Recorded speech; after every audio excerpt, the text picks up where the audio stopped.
Hola a todos, bienvenidos a mi canal. Aquí presentamos, Campamento Misterioso, peligro en lo profundo del bosque. El crujido de las hojas secas bajo sus botas era el único sonido que rompía el silencio del bosque. Carlos, el líder del grupo de 5 excursionistas, alzó la mano para detener a sus compañeros. Algo no andaba bien. ¿Ven eso?, susurró, señalando hacia adelante. Entre los árboles, apenas visible, se alzaba una estructura que no pertenecía allí. Una lona camuflada cubría lo que parecía ser una tienda de campaña. Imposible, murmuró Ana, la experta en mapas. Se supone que esta zona está deshabitada. Carlos hizo una seña para que guardaran silencio y avanzó cautelosamente. A medida que se acercaban, el campamento se hacía más evidente.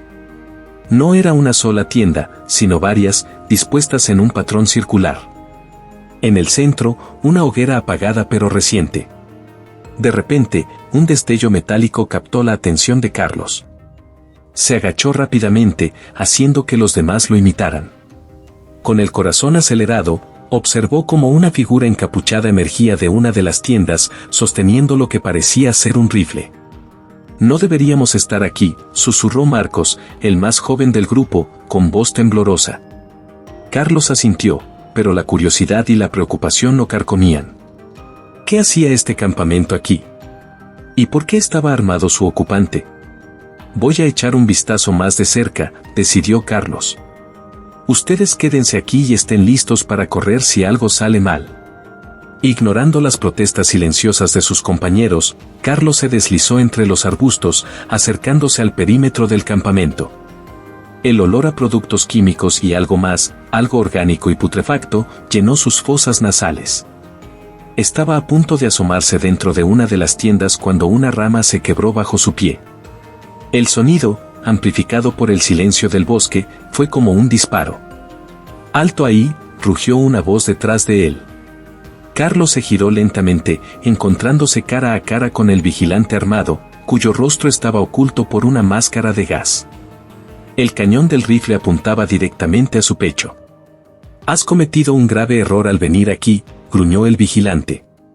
En ese momento, un grito ahogado proveniente de donde estaba el resto del grupo rompió la tensión. El vigilante se distrajo por un segundo, y Carlos aprovechó la oportunidad. Carlos no dudó.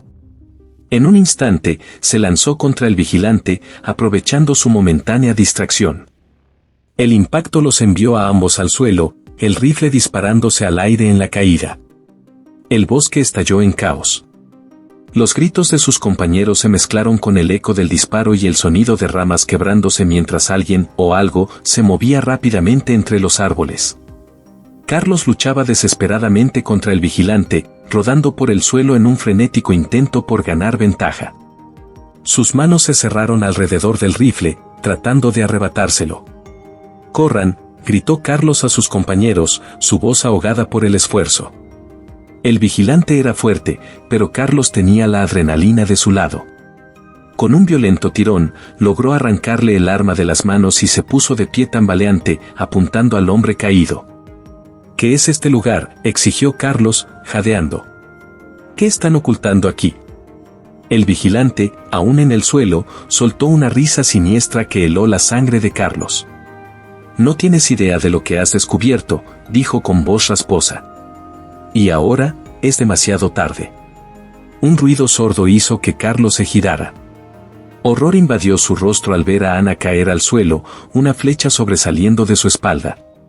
Marcos gritaba, arrastrando el cuerpo de Ana mientras intentaba escapar. Carlos se dio cuenta de la terrible verdad, no estaban solos. Había más vigilantes en el bosque. El hombre en el suelo aprovechó su distracción para lanzarse contra sus piernas, derribándolo. El rifle salió volando de sus manos.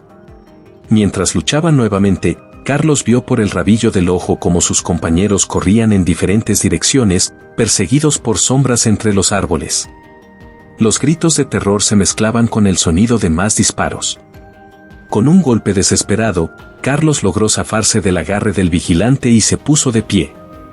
Sin pensarlo dos veces, corrió hacia la espesura del bosque, el corazón martillándole en el pecho.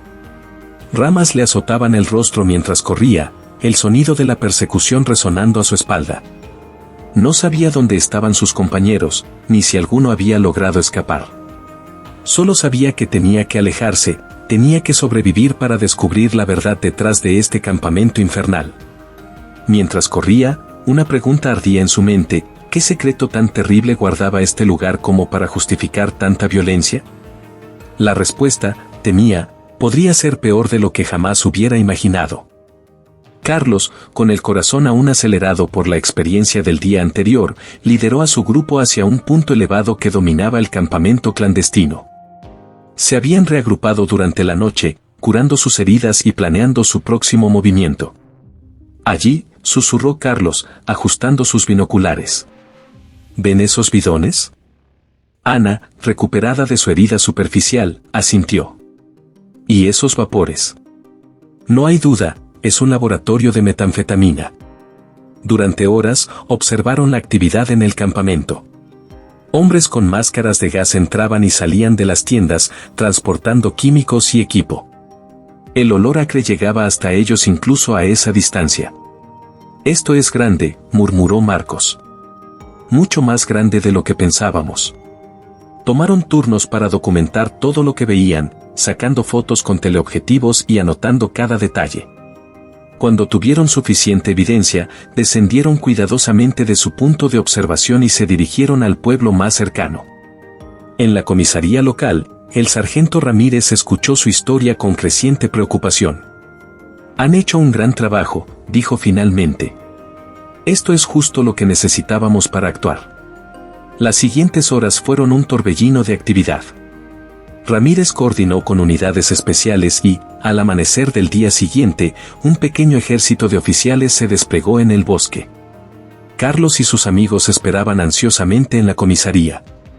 Horas más tarde, Ramírez regresó, con una sonrisa de satisfacción en su rostro. Lo logramos, anunció. Hemos desmantelado por completo el laboratorio. Detuvimos a 12 sospechosos y confiscamos una cantidad de metanfetamina con un valor de millones en la calle. El grupo de excursionistas se abrazó, sintiendo una mezcla de alivio y orgullo. Su valentía y determinación habían logrado algo importante. En los días siguientes, la noticia se extendió.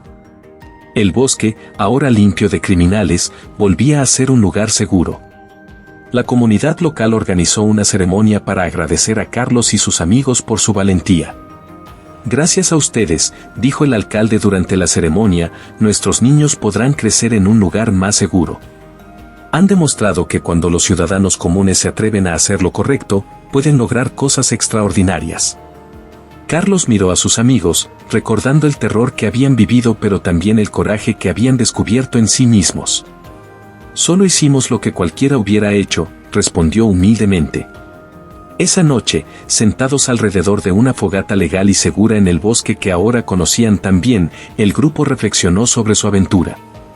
¿Saben qué?, dijo Ana con una sonrisa. Creo que nuestras excursiones nunca volverán a ser aburridas después de esto. Todos rieron, sintiendo el lazo que los unía más fuerte que nunca. Habían enfrentado el peligro juntos y habían triunfado, no solo salvándose a sí mismos sino también haciendo del mundo un lugar un poco mejor.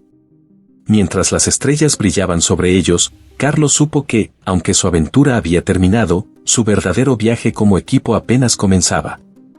Y estaba emocionado por lo que el futuro les depararía. Si te ha gustado el video, regálame un like, comenta y comparte, pero sobre todo, suscríbete al canal, gracias.